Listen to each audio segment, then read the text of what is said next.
Moriah, great to see you. Welcome to Pop Alternative. Hey, how are you, Peter? I'm doing well. I'm doing well. We're talking about the 688, and people are gonna be able to see it. Right before the New Year, December 20th on Netflix. Whether you've been on a set one time or thousands of times, you're always gonna learn something new that you could take from an acting storyteller perspective for future roles, right? So Right. I'm sure there were a lot of them, but from what you can remember, what were some learning experiences for you on the 688 that you'll take for future projects, specifically from an acting storyteller perspective? Wow, that is a great question. You know what? One thing that sticks out to me the most is the pace. Yeah.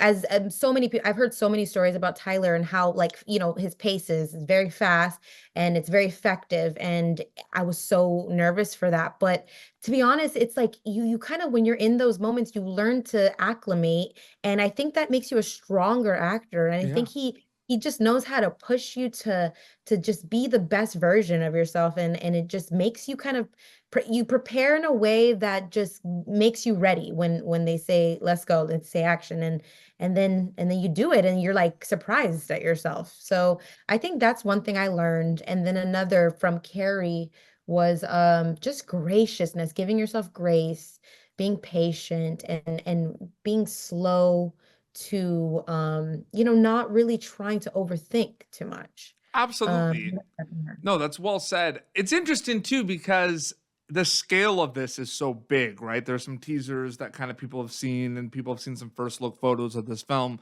Very important film, I need to say. And so much happens before you actually go to camera on this film. Like, I can't even imagine all the conversations you're having with Tyler and the cast and crew and everything. So from an acting storyteller perspective, you could see it as two journeys, right? Before filming something and after filming something. Or does it feel like one big journey with multiple steps for you? I'm curious about that. That's a good question too. For I think it's different for Yeah. everyone. It's the way that they approach it. For me, I fairly am a new actress. I've been doing it for 10 plus years, but a movie at this magnitude, it feels like you're doing it for the first time, all over Yeah. again.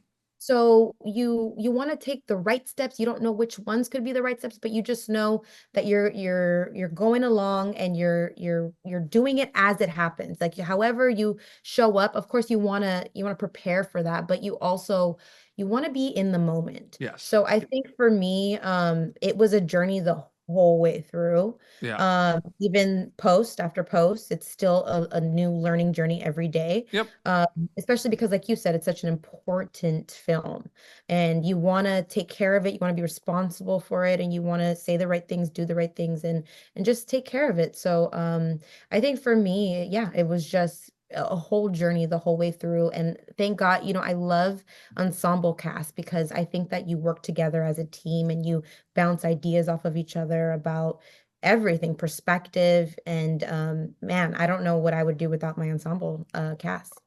Well, oh, man, it's like you knew I was going to ask this because this literally was my next question. Because I find it interesting, right? Because you might work on a TV show or a film, show up for 3-4 days, and the cast has like 40 people, but you only get to work with like 2 or 3 people, right? So you didn't really Mhm. get a chance to experience the ensemble cast, right?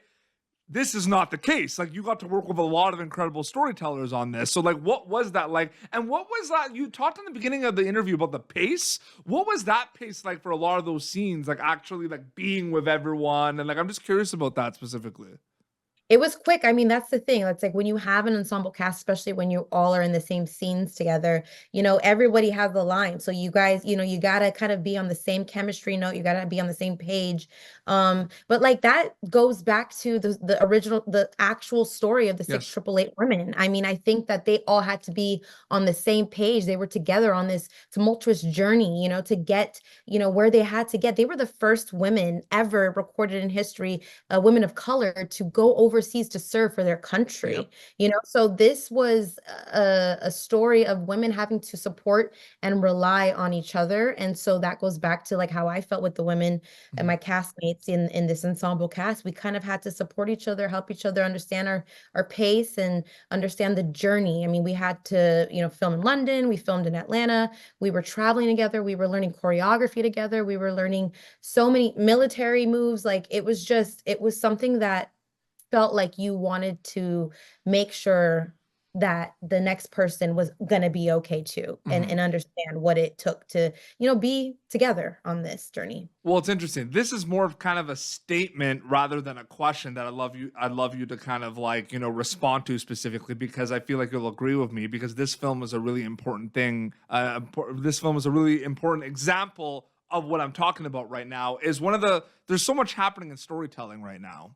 And I think one of the amazing things is stories that were never told are finally getting told. And I feel Yeah. like if you look at a lot of different things, that's like one of the biggest impactful things about being a storyteller, whether you're like behind the camera or on camera, is you get to kind of, disseminate these important kind of messages and stories that no one really knew about. There's a chance like no one knew about a lot of these stories. Yeah, I do agree with that. I think right now this is the perfect time for a movie like this to come out after the election, after, everything that's gone down. I think that it's a message and a movie, a film of inspiration and hope. Yep.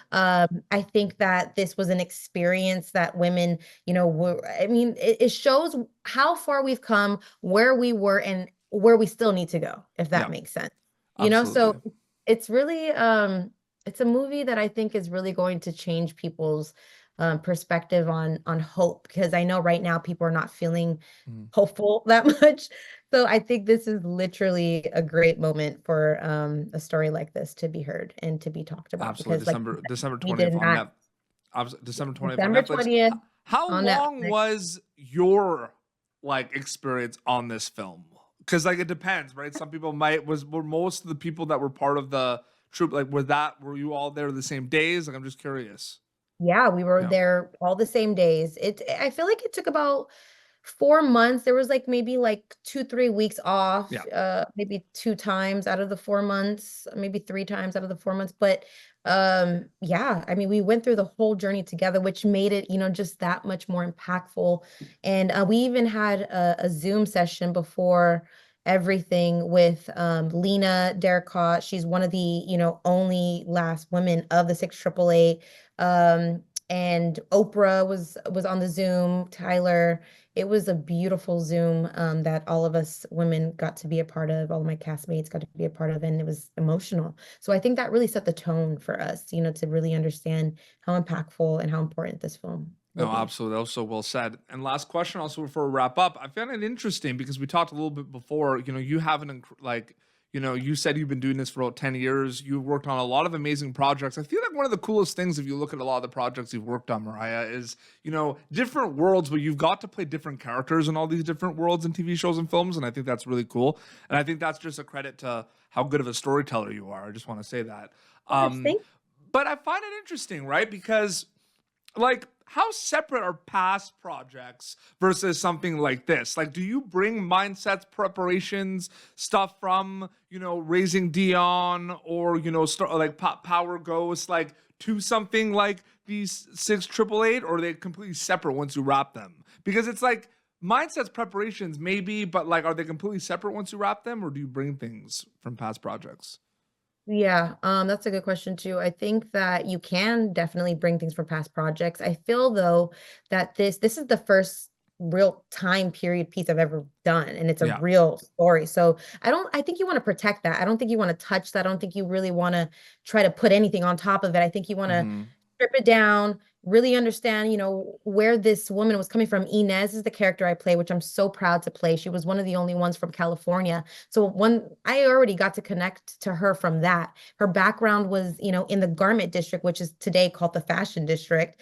And one thing about me is that I understand what it's like to live in those shoes. I before really took off with modeling was, filling in, paying the bills with modeling for different brands in the fashion district, taking buses, walking those miles in those shoes to, make my money. So I understood where Inez was coming from. I also looked up her name, and it derived from a Latin root. I'm Afro-Latina. And I said she Yes. has to be Afro-Latina, Hmm. because why not? She's a woman from California. She got deployed to be a part of this women of color battalion. Why couldn't she be Afro-Latina? A lot of women that were biracial in the 1940s weren't highlighted much during that time. So I felt like I built a rich background for her just so that I could really feel her and be in her shoes when I played her.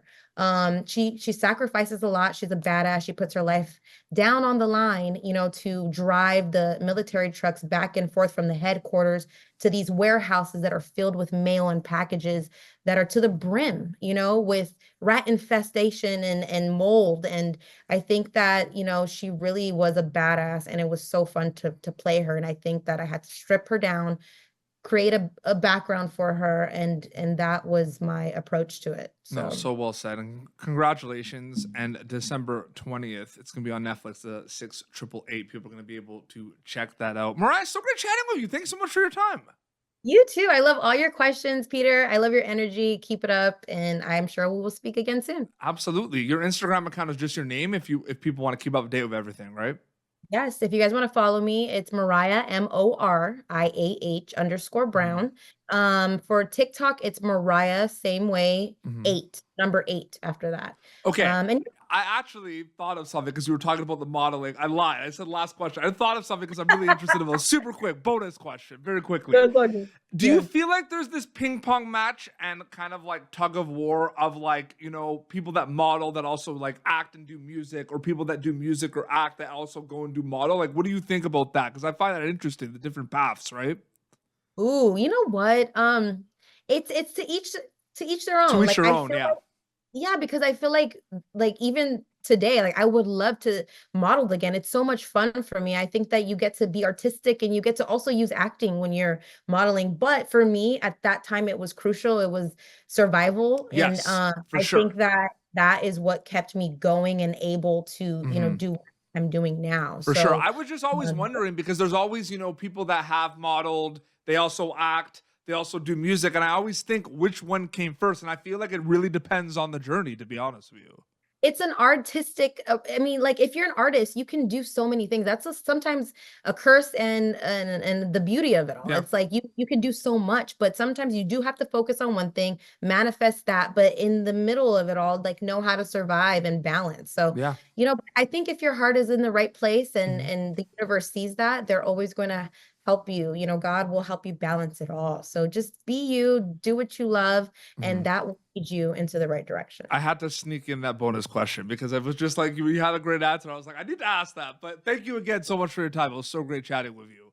You too, Peter. This has been Pop Turner, youtube.com/Pop Turner for previous episodes. Until next time, this is Moriah Brown and Peter Beats signing off. Thank you for tuning in to Popternative.